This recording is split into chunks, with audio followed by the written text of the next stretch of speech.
We are doing a series of archive stuff with my old albums, and Ram is the next up.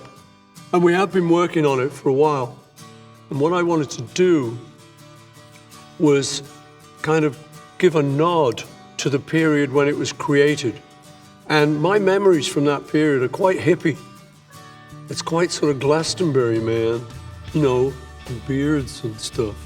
And I had some memories that I talked to my team about. And I said, you know, let's try and just sort of make it a little bit more down home than a big glossy presentation. And I remembered this story of a guy coming to see me when I was up in Scotland, and he actually was the self-styled Queen of Norman. There's a little town in America, because I went by it on Route 66 a couple of years ago when I did my trip there. But he was great. He was just, you know, he said, I'm the Queen of Norman. Well, I said, well, you better come in then, you know, Your Majesty. Anyway, he came in and he had a burlap bag with a vinyl record in it. And he just gave it to me. And I said, what's this? You know, and there was no identification. It was really funky.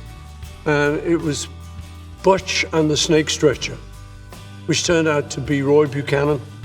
It was nice, it was a little blues record. But the way he'd given it to me, just a vinyl LP in just a burlap bag, I told everyone at the meeting, I said, gee, can we do that with Ram? I said, not really. But I said, okay, that's the spirit that we'd like to try and get. So it is a little bit more sort of down home, a little bit more funky. But it's been great fun putting it together. And the team I've got, you know, are really cool, and they research everything. So I'm seeing stuff I didn't know I ever said to people I didn't even know I'd ever met. So, you know, that adds to the excitement of putting it out.